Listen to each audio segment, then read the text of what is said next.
standard tuning developed by prog rock icon Robert Fripp to replace the oh-so-boring E-A-D-G-B-E, but never quite became the next big thing. But why not?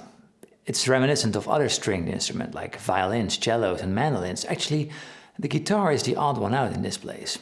So is it time to redesign the rudiments of the guitar and adapt to a new standard tuning?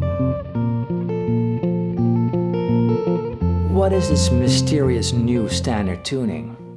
So we all know the guitar is tuned in fourths. This means that the interval between the strings is a perfect fourth. Da-da. So E to A to D, D to G, and then the odd one out, G to B, which is a major third, and then a fourth again, B to E. So this method is tried and tested, allowing for easy fingerings for most scales, most chords, ergonomically logical since it allows us to find all the notes, mostly staying in one position on the neck. But the new standard tuning does it all differently. Its tuning is based on fifths, the perfect fifth, the heavenly, optimistic and strong interval, the power chord interval. The interval that is present in the vast majority of all chords. Also, there are so many other stringed instruments tuned in fifths. It does make a lot of sense. So first let's get the tuning right. To get the tuning done on a guitar, we start out with the low C. So that's 2 whole tones below the usual E. Yeah. From that C, we go up a fifth every time, giving us C, G, D, A, E, and not B, but G. So the last one isn't a fifth up, but a minor third up, and it's half logical, half annoying. It's basically the second octave up from the fifth string, or the fifth above like the lowest string, so you can see it like that. So in that regard it can make sense, but it feels a bit artificial, that minor third on top actually. Rumor has it that he tuned it to G because the tension would be too high when bringing that E string up all the way to B. Yeah. So now we've increased the range of our instrument already. The lowest note became lower and the highest note became even higher. So now we've got that super nice low C note, which is just great to play with. And all the way up we've got that high G in the open position. So we've broadened the palette to paint with, basically. So more sounds to choose from. But how do we apply this tuning? The most basic chord shapes like major and minor can be played like this.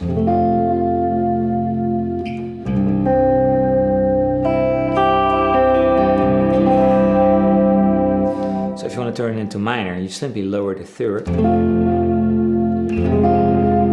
which is super nice, but now you can't play the second string because that's the major third. So you can play minor shapes like this, for example, yeah. So this is E minor, F major, G major, A minor, C major, or C major like this. Oh, yes. So lovely. So you can tell it's a guitar because of the timbre of the sound, but if you want to ask me to play it on a regular guitar, I would be like, yes, no. No idea what the voicing is gonna be. So also in this tuning, it's great to just wing it and find chord shapes everywhere in the neck and just sliding up and down and adjusting fingers to make it sound very open and spacious. So listen.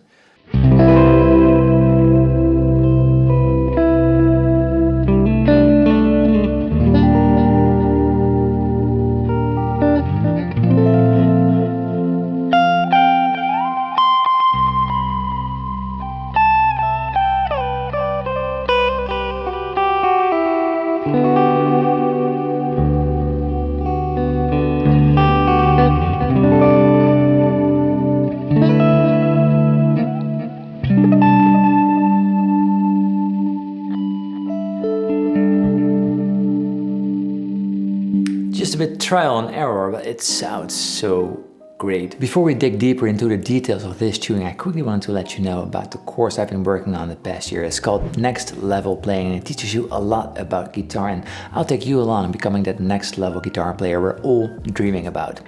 It's gotten amazing reviews by students going through the course saying that everything suddenly clicks, and I've seen loads of videos popping by folks sharing everything they learned in the lessons, from guitar solos to rhythm guitar to practical music theory. Don't worry, to the blues even. Anyway, if you want to support this channel, just check it out at nextlevelplaying.com to see for yourself and maybe to see if it's for you. And don't worry, it's all in standard tuning. So let's continue. One thing that's very cool on new standard tuning also is playing arpeggios, because the intervals between the strings are bigger and often arpeggios consist of bigger intervals, playing just the chord tones. We can more easily stay in one position, so here's a cool piece I found from Fripp's class where he's teaching the basics arpeggios in new standard tuning.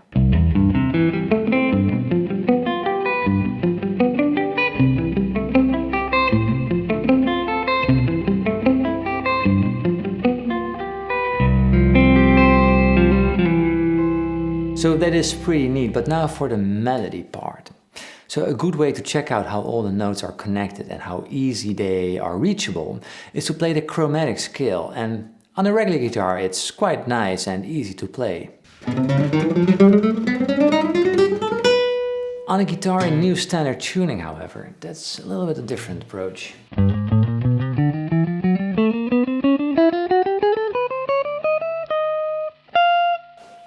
That's the third string, the highest string, the minor third messing me up. So that's not ideal, to put it mildly. But okay, the chromatic scale probably isn't the best like real world use case.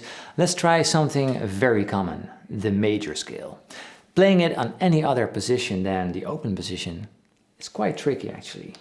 If you want to stay in one position, we have to slide through this note and then come to here. And then we have the octave. Or if you want to play like 3 notes per string. Yeah, there's not just a very good way to play it efficiently. And of course there's the pentatonic scale, which is very strange as well actually.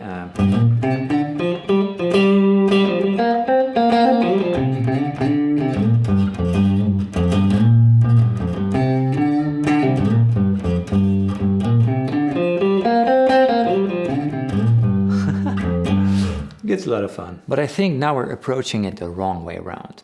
We need to adapt our playing to what the tuning provides. It's very open sounding and it's easy to play bigger intervallic lines and more spread out open chord voicings. It's probably not developed for playing the major scale up and down. So just listen to this.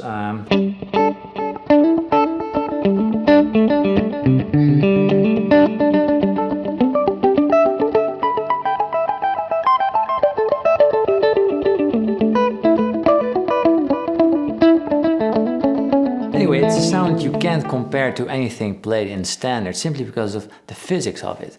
When you bar your fingers across the strings, it just sounds awesome, right? Move it up 2 frets. Just do some hammer-ons. It's making combinations of these. It's easy to make it sound good actually. We stack 5th on 5th on 5th, and what happens is that we get a chord with rich extension. So if we start on G, which is fret 7 in this case, G, now we add the 5th, and then we add the 9th, and then the 6th or the 13th, and then the major 3rd, and then the 5th again. So we can definitely use that in creating new and fresh sounds. So can or even should this become the new standard? Well, no. The sound of the guitar is so directly linked to all the genres that made the guitar the way it is today. The blues, the rock and roll, the jazz. For many it's still a goal on its own to sound like B.B. King or Stevie Ray Vaughan, David Gilmour, Hendrix, etc. But what about the open tunings, like the open G from Keith Richards or any open tuning from Robert Johnson? No, that's all very different as well. In open tuning, the intervals become those of our everyday major chords, like basically all the time. Exactly the opposite of what new standard tuning tries to do. In the regular standard tuning, we're used to certain scales as building blocks, like mostly pentatonic, right? And that jumpy sound isn't very often a part of people's vocabulary. But also not the shared history of the instrument, like every blues lick, pentatonic, every jazz lick, mostly modal playing with some chromaticism, every rock lick, well, pentatonic or mixolydian maybe. I mean, it's all derived back to the basic scale patterns that are way easier to play in standard tuning. But if you're not interested in that and looking for a fresh take on a guitar, a fresh and yet unexplored territory, then you can have loads of fun in this tuning. And it makes a lot of sense. Talking about Robert Fripp, it's hard not to use the words exploring new territory in sounds, in playing, in vision, but maybe the name New Standard Tuning isn't the best name yet, because I don't see folks dismiss the EADGBE tuning in its entirety. In prog music, sure, maybe even in a neo-soul Instagram kind of vibe. It often has that jumpy, going all over the neck, so yeah, that can make a lot of sense. I had so much fun to use a totally different approach in playing, one of exploration and learning to just trust the ears. How refreshing that is. On standard tuning, I usually play with a combination of feel and knowledge. I just know what I'm doing like almost all the time. But in this tuning, you gotta trust the ears, and sometimes the outcome is so surprising. You just, am I playing this? That's not what I play. Oh, it is what I played. That sounds cool. What is that? I don't know, but it sounds pretty awesome. So give it a try. The strings I used are in the description. Tabs for what I played in the intro are available on my Patreon page if you want to support me over there. The first that covers it nicely and tags me on Instagram gets a little present. So anyway, thank you so much for watching. Have a lovely day, and see you next time with another video about that little thing over there. Cheers.